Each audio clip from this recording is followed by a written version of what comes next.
Oh, there we go. Working? It's working. Okay. So, Juanita and Rachel, you've been in the Philippines for about 3 months now? Yes, 3 months? Yeah. Yeah. And you're obviously finding some differences between the early childhood system over here and the system we use in New Zealand. Yes. Can you tell us a little bit about what you're noticing?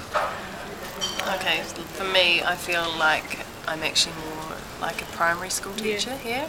So there's a lot more structure involved and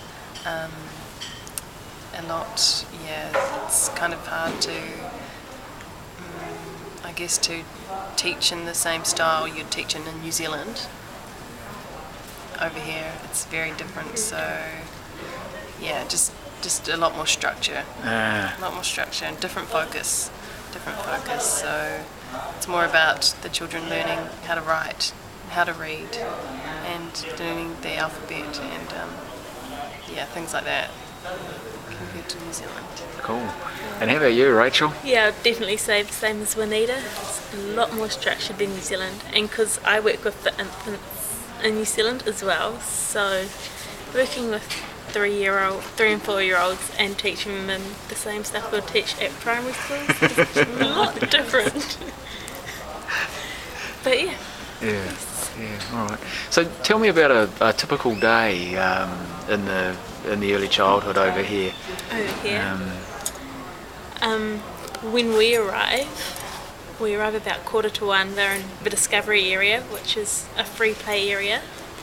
And then at 1 o'clock they go into their separate classrooms and we have a prayer and our greeting songs, and then there's a formal lesson for about half an hour, and half an hour.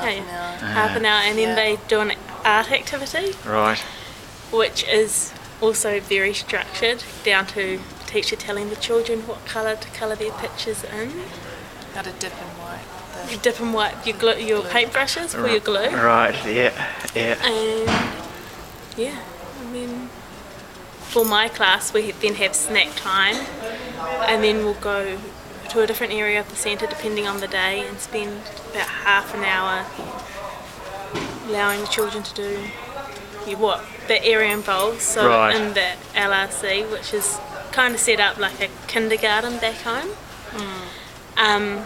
we're allowed pretty much free play in there for the half an hour, and then there's also like the playground outside, and then the children get changed and we say goodbye and then they get dismissed. And they're off home. Yes, they're off home. Yeah. And tell me about what's some of the things that have shocked you the most. You were talking earlier about some of the real surprises over here, about what the kids are allowed to do and not allowed to do. Yeah. Okay. So there's No scissors in the classroom is a big thing. Yeah. And the art materials, I guess, is one thing that I really struggle with, because it's all very structured, and they're allowed to use this today and nothing else for art. So there's no chance for the children to be, I guess, really creative. And I guess it's really different because in New Zealand it's about the actual process of the art, whereas here it's about the final product.